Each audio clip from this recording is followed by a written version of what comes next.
Hey y'all, I don't want to be the bearer of bad news, but I am seeing a lot of you in the comments saying that if these ACA subsidies expire, you're going to have to just drop your insurance. A lot of you. And honestly, I want to make clear, I don't blame you. When premiums jump 114%, it might not even be a choice for you, it might be a necessity, but I want to make sure everyone understands what health policy experts are warning about. And that is the virtual certainty that if Republicans are allowed to block these tax credits, that we are going to enter something called an insurance death spiral. So here's how an insurance death spiral works. When premiums spike, as Republicans want them to do, healthier people drop coverage first, like what you guys have been saying you're going to do, because they can't afford it, or they decide to just risk going uninsured.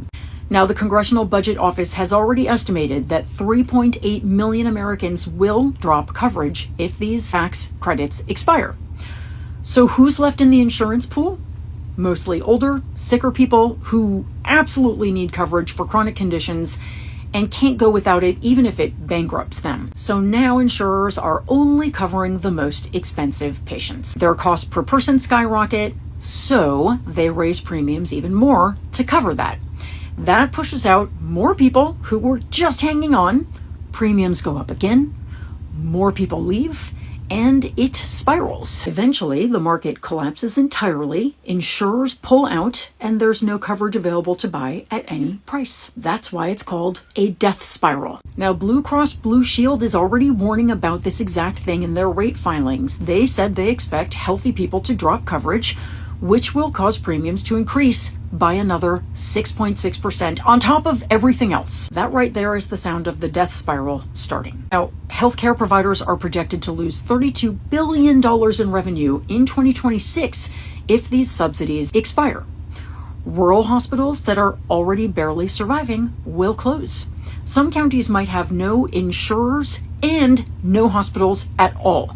So not only are rates now skyrocketing, but the availability of care is plummeting. But this is what Republicans are choosing. They know this will happen.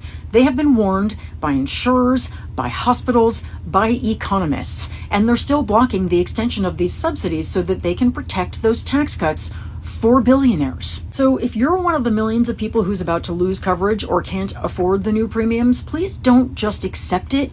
Call your representatives.